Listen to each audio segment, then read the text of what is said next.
All right. Hey, everyone. Welcome to this episode of the Gundam Explained G-Watch. I'm joined by Sway and Talos. What's up, guys? Hello. Cool. We're doing pretty well, I'd like to say. No, yeah, this is a good one because, Sway and Talos, members of the Gundam Explained community for a while, big gamers, playing a lot of GBO2. They're probably the main ones on the server. Would you guys say you are the main ones that play GBO2? Yeah, we have custom games about every weekend, which is open to the public. If anyone wants to come, you can just DM me. And Sway, do you think there's anyone that plays more than you and Talos? No, Talos plays way more than me. I have a very demanding job. I travel, so I'm not Would you home. be number two?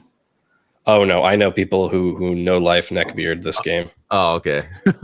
Okay. Yeah, because I see you on a lot and you're pretty good. So no, but okay, in I guess the purpose of this G-Watch is with the recent release of SD Gundam Eternal on mobile, it's made us think like just about these systems Bandai has made for their games, because a lot of times when these Gundam games are being made, they're not like high budget video game productions like they used to have in the past. They're kind of like these more, easier for free to play. And then they have, the monetization systems. And sometimes maybe it works, sometimes it doesn't. And so I feel like, I think, Sway, you even came up with this being a topic of discussion, and I think it's a good one. But Sway, let me ask you first. Are there any other Gundam games you've played before GBO2? I was really big into Gundam Evo. Life did. I even bought the Battle Pass, and on the Gundam Explained server, we ran 5-man stacks every weekend playing the crap out of the game. It was really good, and I hated Overwatch, but I loved this because I think it was more maybe mechanically driven and not so as much character driven, if that makes sense. Yeah, that makes sense. Your mechanical skill as a player was way more important than your character's niche in the sandbox. Yeah. Yeah. And had you played any other Gundam games before? No. Gundam Evo was literally my first game, and then after that, I played the SD games on Switch. Oh, the G Generation, Eternal, and the other ones is just not really my thing, to be quite honest with you. But then I played GBO2, and I was like, man, this is really difficult, but this is so rewarding. Deep, the way the mechanics work and operate. Yeah, that's cool that you think that, because I do think GBO2 is one of those games that is. I think it would be hard to get into. At first, if you're not even into Gundam, you're probably not even going to bother. And then even if you're into Gundam, like you might be like, okay, this is a little tough. And I think that's awesome that they made a game like this too. I think it's cool that people appreciate it. Even with you not having a huge past of playing, Gundam games, but recognizing, GBO2 is something special. And let me ask you guys this. Do you guys ever play Dark Souls games? Absolutely not. No? No. That one you'll have to forgive me for, but do I continue? Okay. Yeah, because to me, I think what I see in GBO2 specifically is things I like in Souls, where it is memorizing the mechanics and utilizing those mechanics that are in the game to master what you're doing. And I think that's what makes it fun in that PvP aspect. Now, when I play Souls games, I usually don't care about PvP and just play on my own, but I think that still is there. Learn the mechanics almost to a sense of memorization, especially if you see a suit coming at you and you know what it has. It's like a boss in Souls. It's like, okay, I know the type of attacks it's going to use, and so I can prepare, and you can be flawless. That's what's cool about it. But Sway, and I know what Talos thinks, but and a lot of us probably knows what Talos thinks, but Sway, what do you think about the gacha system that GBO2, or the monetization in general for GBO2? For GBO2 specifically, yeah, I do not like gacha games, but I think GBO2 does it the most fair and honest, where you can play the game, not pay any money, and be totally competitive. As an example, for a lot of the time for new players, every so often they'll give away the new Gundam and the Zasa, be like 2 powerful 5 stars of 700. And even though they're about 4 to 5 years old, they're still very competitive in the meta. Recently on PC, they gave away the enhanced ZZ, a 700 4-star, or 5-star, 4-star. And 4-star, you're correct. It's in the DP store or the recycle ticket store, and now you can buy that suit and be very competitive. You don't have to spend any money because the way the mobile suits are released, for the first year, it's exclusive to a random drop. But then after it becomes a certain age, you can get it in the recycle ticket store and then the DP store. And then eventually they give it away what I call welfare, where they just give you stuff for free. which is, I agree with you, because I don't like the idea of a gacha system, but here in GBO2, ever since I first started, it tends to work out because, yeah, sure, a suit might come out that day and you don't get it using your tokens. And you're like, well, I guess I could buy tokens, but still, I don't know how far down that, banner I'd have to go. But then like eventually you will get it. And then the other part is, even if you don't get that suit, you'll end up maybe getting some other cool suit. And you're like, well, this is cool anyway. And it's so here's the other part. And either of you can chime in on this one. To me, it seems weird, and I don't know where to go with this, where GBO2 still exists and it constantly gets updates. Yet we see games of bigger IPs, big publishers, where they will just like cancel games, stop games. But GBO2 has existed for a while. And with this very specific monetization that almost seems like it's predatory because of how expensive it could be, but then it also seems super fair because you get a bunch of free stuff. And so I don't know how much that motivates people to play the free-to-play game, even though it doesn't seem like there's a huge audience, but maybe just for those that do play, they spend a lot. Do you guys have any insight into that? To begin by saying this, GBO2, first of all, being a peer-to-peer game, has very low maintenance. The most expensive part probably of GBO2 is the fact that they have to update it so often, and mobile suit making. So the development of the mobile suits, the bug fixes, and obviously the art, sound effects, you get what I'm saying. The making of the new units is probably the most expensive part of the game, rather than having to constantly sustain servers. And if you have servers for a much bigger group than you'd expect, usually you drain yourself of resources. For an example, a good example of a big game with a lot of servers is Helldivers 2. Helldivers 2 has a massive audience, where if it suddenly lost all of that audience because they increased their server capacity and everything for the amount of people they got, suddenly they would be at a loss just purely from sustaining that many servers. GBO2 does not have that problem, and I think that it's easier to maintain for that reason alone. And also the gacha system and people paying money for, even at times I hear that people pay money for non-banner units, right, where there are not guaranteed banners. I think that's what maintains the game. The fact that people want to play the game, they want the new suits, they want to collect them all, kind of like, catching them all, if you get what I'm saying. Yeah, that's a good point too, because I think that's a popular thing with Gundam is your favorite suits, and there's usually a bunch of them. And I know, like Sway, would you say you probably try to go for more of the Zeta or double Zeta? Yeah, absolutely. Suits? Yeah, I know that's something you're into. And then, like for Talos, like I know you like unicorn stuff, and it's crazy when they announced that they were going to add the unicorn units. I mean, that blew my mind, especially F91. Okay, going back on something else with the peer-to-peer, are there, and this could be true or not, but are there other peer-to-peer games that exist right now that are successful that we know of? Technically, if you want to say technically, there are a few games, but they are on the older end. Might be that are peer-to-peer. Like there are games that set up their connections where there are the dedicated servers, and then there are the servers that people make. A good example to that would be the likes of, Minecraft, where there are not that many dedicated servers. It's people that make those servers instead, and they sustain them.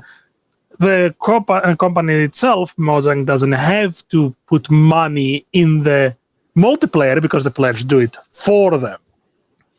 So another example would be like 7 Days to Die, V-Rising, where there are dedicated servers, but there are also private servers, like Rust as well. Okay, this is good, because then why then wouldn't Bandai do that with Gundam Evolution? Like because what incentive do you have to create an infrastructure that's dependent on its success? You know what I mean? To whereas it could have minimal dependencies and be more of a slow burn and get a bigger audience over time. Instead, it's like they expected it right out of the gate to do good. But why depend on, a dedicated server? Is that more of control and security? Okay, I have two guesses on that, so if you had a thought on that. First of all, GBO2 use an ancient engine. Let's begin by saying that that engine is old, very old. 2007, 2008, I think. Yeah. I think it's the same engine either way as 0081 Mobile Suit Gundam Senki or Battlefield Record, which means that it would have peer-to-peer either way, and it is made so that it will be effective with peer-to-peer. Now, depending on what engine also, let's just say, Evo was made on, probably that also, contributed towards the making of the servers. Another reason could be the fact that they didn't want to have as many cheaters, which it still happened, but they want to traffic control. GBO2 is a lot harder to cheat on, and it's a lot easier to track it because people will still report it. There's a report system. Gundam Evolution was new, so you want to be up to speed with everything else. GBO2 now is reaching 7 years, so they didn't really need that at the time of making it. Mm-hmm. It reminds me of like a lot of times when we are reading mainstream video game news, and they talk about how hard it is for companies to like figure out the winning formula. But it looks like even though GBO2 is it's never talked about in mainstream video game, it seems like it's a success story, but no one is using it as an example. And so then that's why sometimes I wonder, then, is this only just kind of out there because it's cheap and it just makes Gundam visible? Or is this really something that works for Bandai? Because that will get into our next topic. What do you guys think? What do you think, Sway? Let's, because I talked a lot. Do you think it works for Bandai, or do you think they're just keeping it alive for the visibility of Gundam? It works for them because their running costs are so low to operate the business. Okay. You were talking earlier about why Gundam Evo had dedicated servers. Well, with GBO2 as a perfect example, the netcode is so atrocious on PC in particular because it's peer-to-peer netcode. And because the player base is so small, you're playing with folks from all over the world. And so the amount of delay is atrocious. And because Gundam Evo was a new game, and particularly a competitive game, you see that they wanted it to be very smooth and crisp to compete with Overwatch. Okay, those are very good points, actually, because I think one thing that people can agree on is how annoying sometimes it is to get into a game of GBO2. At the end of the day, that could be annoying, like maybe every day. Only if it's just that maybe that one round or the 3 you wanted to do for your dailies happened to take forever. But yeah, that is an interesting aspect of it. So there is this bit of like, okay, there will be some of these technical barriers that will stop people from playing, but the game is good enough that there's enough people that understand beyond the technical limitations. There's a good game that's worth the time. And like even me, even though I like playing video games a lot, I have my limits. I've put hundreds of hours into GBO2. For me, that is a lot, and I've even slowed down because of that. And okay, so then this kind of goes into this other idea that we've all talked about when gearing up for this episode of the G-Watch, and that is if and when should Bandai do a follow-up to this? Do they do a follow-up to this, or do they just make something kind of different but still multiplayer? And just some ideas I'm going to throw out there real quick is you would make a GBO3 so then they could have maybe updated graphics, maybe some technical limitations due to netcode maybe they can get over, and that would be one reason. But then there could be, well, if we're going to make another, a competitive multiplayer game, what kind do you make? Do they try to lean into what they were trying to do with Evo and make a like esport thing? Or do they lean into maybe like a Star Wars Battlefront where there is like giant fleet battles, but then you got to consider, could these games then be different? And then are there room for different types? So maybe there is a GBO3 that is just like GBO2, where it's the slow, methodical, smaller battles. But then they also make like a big, scale war Gundam game. Any thoughts so far on any of that? Go ahead, Talos. So I've talked a lot about GBO3. I've talked about a lot because I want to see a follow-up, updated and, made crisp. GBO has proven that it can be both a PvE and a PvP game through Code Fairy. People don't talk much about Code Fairy, speaking of, not talk about a lot. And yet I'd say that it was a very, very good game. So, as I've said before, I'd like to see a GBO2 where it's closer to, I guess you could say, a platform game, quote unquote, kind of like Fortnite, kind of like Warframe has become, kind of a lot of games are kind of like that. Call of Duty, you name it. There's a lot of games that have so many game modes that you can never really get bored and you can choose your preferred method of gaming. Now, speaking of preferred method of gaming, I'd like to see GBO3 that kind of pushes aside the gacha system and use instead of like a development tree, right? Kind of like a Eternal, but for mobile suit development. No, not like the passes. progression system. A progression system, yeah, like a tech tree. Imagine like a tech tree.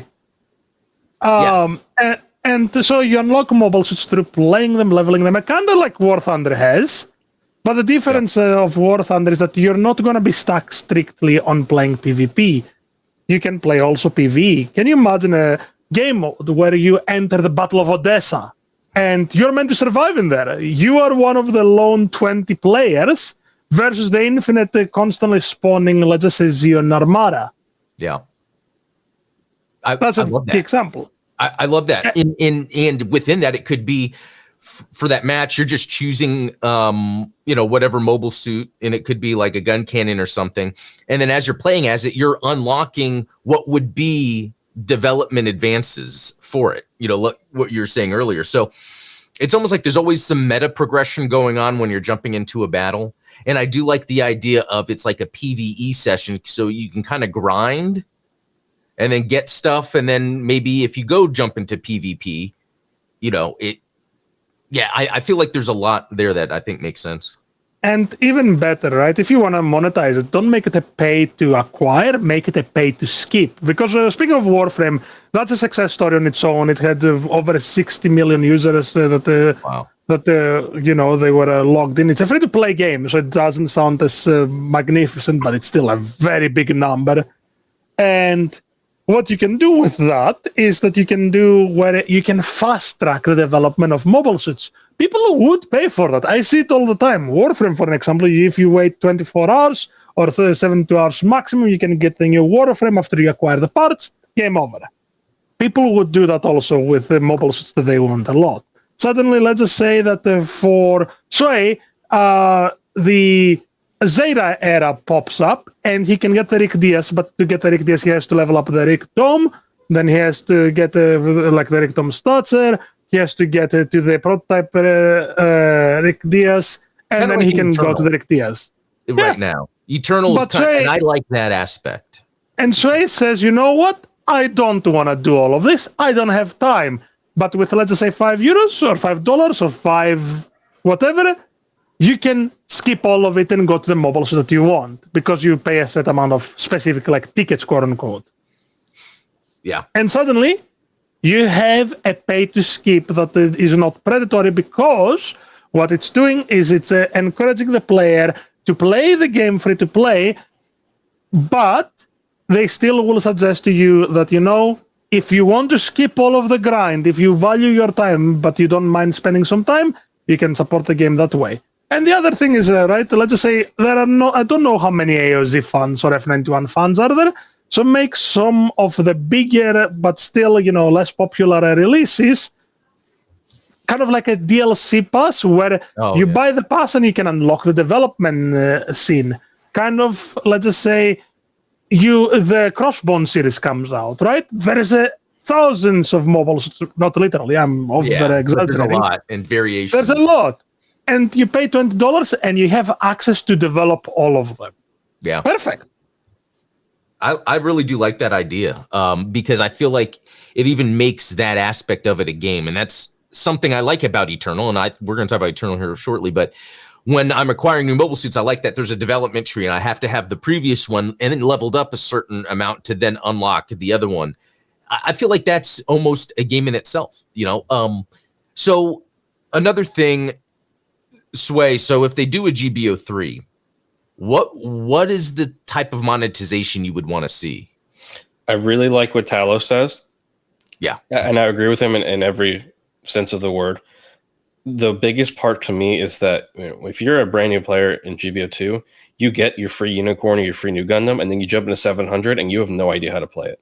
It's very difficult, and it's very complicated because a 700 cost or 750 now has all these background things and skills which you as a new player won't understand. So because you start off at that 100 cost Gym 1 or Zaku 1, and you have to grind your way up to the 700 cost unicorn, by then at that point you'll have learned the game. You know what? That is a good point, because then it makes me think the other aspect that GBO3 should have that GBO2 is kind of doing is more of that PvE, where let's say there is if you play as the unicorn, maybe some of the PvE in certain maps, it says, pull off this skill to get some enhancement, and then that might make the player then do that. But I do agree about that whole thing about if you're a new player, that sort of building up, because Call of Duty does that too. You're not getting the last gun with all the attachments, you have to get the base and work up anyway. So yeah, I think that is a good idea. Okay. So real quick, to kind of change gears a little bit, but kind of keep in line with this, is that SD Gundam Eternal that just came out on mobile. And I know, Sway, you haven't played. It's not your thing because it's turn-based. And so what I'll say is the actual gameplay is exactly, it's funny because this is one of those mobile games where no, actually it plays like you would expect it to play, the actual base game. But I've slowed down my playing of it because at the end of the day, I am spending time going through menus to get the different claims of the things. And then I want to play this, but I have to work on this first. And so, yeah, the game becomes that. And so the percentage of time that you're actually playing the turn-based stuff is a lot lower. So this is an example where I feel, even though it's cool that we have this game on mobile, it's sort of disappointing that we don't have the proper version. And Talos, I'm curious what you think about that. Does the mobile stuff bother you? Okay, it bothers me in a few ways, but not the ways that probably people would think. Okay. I'd rather it be a PC game at this point. Yeah. A PC game that has a lot less screen swiping, because that screen swiping that has sometimes feels like a few set shooter games that I'm not going to mention for people so that they want to, flame me. But there are a few shooter games that they have so many screen changes that you're like, okay, where am I playing? Right? I've switched to like 7 pages. Yeah. That's the first thing. Second thing is the energy. I want to play the game and I want to keep playing the game. GBO2 does it where if you play a certain amount of matches, to talk about, the comparison between the two, you play a few matches at the start of the day, you get extra rewards. The Eternal instead locks you behind energy. If GBO2 locked me behind energy, I would have given it up a long time ago. Very good point. It's almost like the reverse, that SD Eternal should be just lowering the rewards you get, so almost you would just be playing for fun. Yeah, exactly. But to not be able to play at all, like, it's frustrating. Even the daily upgrades where you get the extra coins and such, you do them a certain amount of times and you cannot do it again. Yeah. Like, it's not even energy. You're just locked behind, you can do it 3 times. Yeah. It's funny that you can't just do it just for fun, because a lot of that's what that game has at its core, is what we want is the fun, turn-based stuff. So, I mean, in your opinion, does something like this mean, and I'm just coming from my personal, like, if I was an executive there, I'd be like, guys, it's great that this is on mobile, but we still need to make sure we have a proper release. And I wonder if that's kind of like what they did with the Gundam Breaker Mobile, and then they stopped it, and then they came out with Gundam Breaker 4 on console. And so I wonder if that's going to happen with Eternal in a couple years or 3 years. They might, stop updating it because, we're going to have a new PC console port or version, The problem with that is that it's been very, very good at keeping and attracting people, because people have been hoping for a new G generation game since Cross Race, which Cross Race is now old. Cross Race is almost 10 years old now. So the people have been waiting for this for 10 years, and people will not give up easily. And since they're aiming to keep adding, series every month and things like that, I think there is going to be enough that it will keep people occupied enough where they're going to keep playing it. So the thing with the Breaker was that they released a few units every now and then, and that's what made it to kind of feel like it's repetitive. It was repetitive, it was slow. But since they're trying constantly new things with G Generation Eternal, I think that unfortunately or fortunately, depending on who you ask, it's here to stay for quite a bit of time. Okay. Yeah, and I don't know what to think because like I had fun. I played a whole lot initially and I've slowed down and it has that core gameplay. But yeah, sometimes I'm like, I don't feel like going through this. And I wonder how that's going to affect it. Or it's not because I don't know how much this is true, but I wonder if when it comes to the consumer market of video games, there just is a larger percentage that is completely fine with the menu systems of a mobile game. So because it works for a larger majority, that's just what they're going to continue with. Okay. So moving on, kind of like what we were talking about before, but I wanted to expand on it a bit because I feel like within Gundam online games, there should be something that is a Battlefront-like or a fleet battle thing. Like that's an MMO. Like I would love that I can join a fight and it's Battle of Abalku and it has all the cannon suits you could choose from. And that's a good point because I'm actually thinking about this as a game that's canon to UC, but what if the answer to what I'm talking about happens to be within Metaverse, where, oh no, Metaverse is the place that then can have that MMO-like, because there is a third-person action game in it. It's just not anything like GBO2. So I guess I'm saying a lot, but what I'm trying to get at is I feel like Gundam could be taking advantage of the different genres of multiplayer. Here's an example that I wouldn't want them to do, but like an extraction shooter. You know how like Marathon's coming out with, yeah, exactly. I don't think Gundam should do that, but I do think they should look at, Gundam is known to have big battles. We nailed it with the small PvP stuff. Let's also make an option like they've had in Japan that wasn't in the US, like the bigger multiplayer games with giant fleet battles. I would love to be among 20 other mass-produced units going into battle, and then if I get killed, then I just respawn back at that beginning and, keep going. Sway, I know you've played Battlefield in the past, like that type of game. Do you think Gundam would work with that? I think they could make it work, but I don't think Bandai would do it because their Gundam games are never AAA. They only make AA games. And so with limited budget means limited scope. And I think with the Japanese philosophy of doing things, they think less is more. And when you give them restrictions, it allows them to be more creative. That's right. A Western games studio would have never made GBO2 because they just have unlimited resources. So they wouldn't have had to make compromises in the way certain things work and function, which gives GBO2 its charm.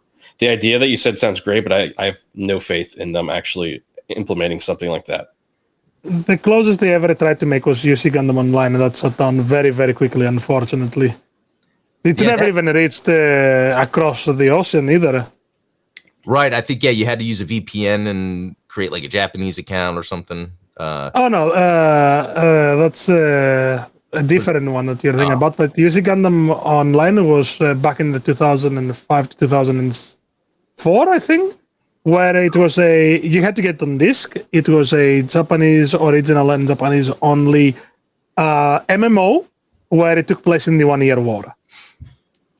Yeah, that's cool. And so that's the thing is like, do you make these games be UC or something, or do you make it where it's just Gunpla battles? Like I feel like not only is there different genres they could make these games in, but also different universes. And I think that makes things tough, and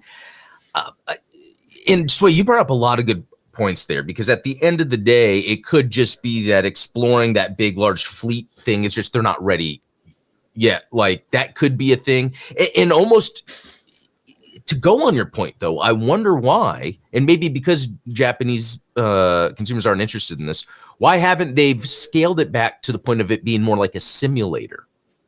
Or maybe Japanese consumers not into simulators as much, maybe? A simulator is that kind of genre is very hardcore. Think of it like with shooter games, like Call of Duty or Fortnite is at the entry level. It's very low. It's very arcadey. You go up to Arma and Squad, much more simulator, much more hardcore, many fewer people playing the game, which means less consumers that you can sell to. And it's simple math. And for something like GBO2, that's probably already at the extreme of a niche community. To do the simulator, it would have to be introduced in a different way. And I think that's why in Japan, like arcades are still popular. So they'll have the arcade stuff that you can go try out. Yeah, it's very interesting, Sway. I think a lot of what you've said has almost kind of made me realize that a lot of Gundam in the West seems kneecapped because Japan is keeping it within their structure that they've, been working on. And it could be that they could westernize Gundam, but I almost feel like the mystery, of them not doing it, even though we wish for things, at the end of the day, we could say a lot of what Bandai makes that's Gundam is respectful to its property. There's those little things, like what they did in Fortnite. That was a little weird, but I think that was experimental due to Requiem from Vengeance being an experiment in the first place. But for Fortnite, I would expect them to either do something a little more like just the Granddaddy Gundam skin, or just not that game mode at all. Here's a game, right? You're talking about like games that Gundam or Bandai can make. At the end of the day, Bandai's here to sell toys and merchandise. The animes are just the median to get it in front of the consumer to buy the toy, right? So the anime is just a toy commercial, right? And so if their goal is to sell merchandise, why don't we make a game that shows off the merchandise? So I would make a knockoff Pokemon game that's in the Build Fighters universe and make it with the show. And so you're your own little Ash Ketchum and you're fighting with Gunpla and you capture Gunpla. Whenever you beat someone, you get their Gunpla. And then you just make your own Gunpla and Build Fighters. Yeah, I like that because very casual, open to everyone. Yeah, because when I'm playing Gundam Breaker, I actually don't really feel like I'm in some sort of this shared universe. It still has this fantastical elements to it, and you're never really engaging.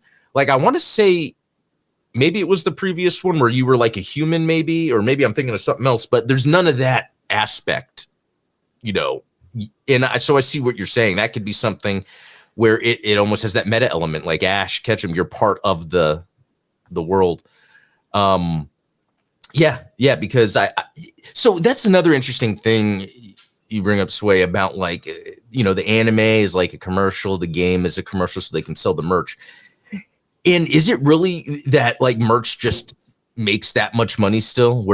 That's fascinating because and this actually could be part of it, as getting older, you see there's less emphasis on kids toy merch to some degree and a lot on the adult collector merch. And so maybe that's where then a lot of that money's coming from, because you have people with deeper pockets that can buy this stuff. But then I wonder if that's a generational thing. Do you think then in the future there's going to be a market that just doesn't care to buy physical and it's mainly digital? Anyone have an idea? Because I would assume. But I'm trying to remember a specific stat to answer that question of yours. I think it was said somewhere, don't quote me on that 100%, to take what I'm about to say with a grain of salt, but there is so much Gunpla in Japan that you could technically have each household own at least 2 Gunpla kits. Wow. That's pretty crazy.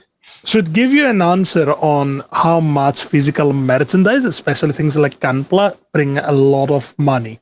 Gundam as a series was for a good while, I think 13th top in franchises that have had made money worldwide.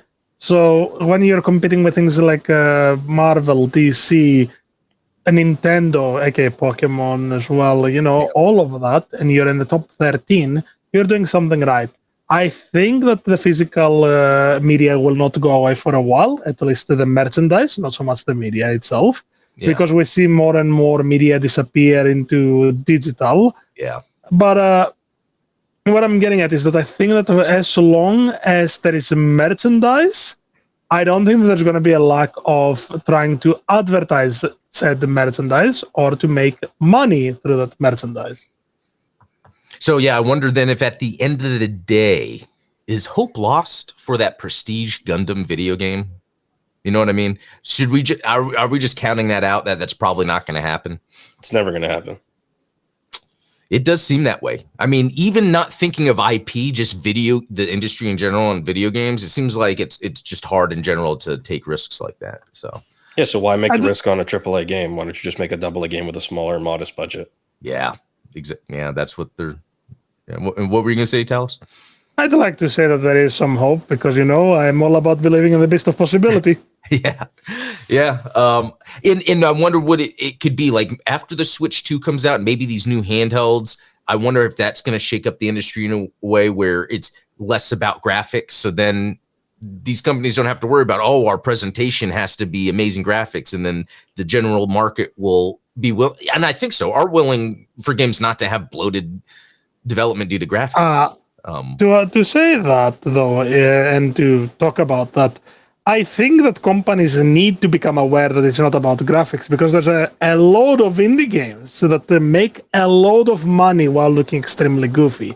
There's a recent one that popped up called Repo, which, if you see the graphics of it, they are goofy beyond imagination, and yet it's made so much money. Lethal Company, another example of that, and they are on the lower poly rating. Just people need to realize that not only AAA graphics and quadruple A is what's gonna matter, right? We've reached an era where a game just has to be good. Yeah, that's what people are hoping for. A good game with a good story that is that is not dumbed down. People want a good story, a good game, or a good action, or all three at the same time. If you can do that package of all at the same time, people are going to be happy, I would like to say. Yeah.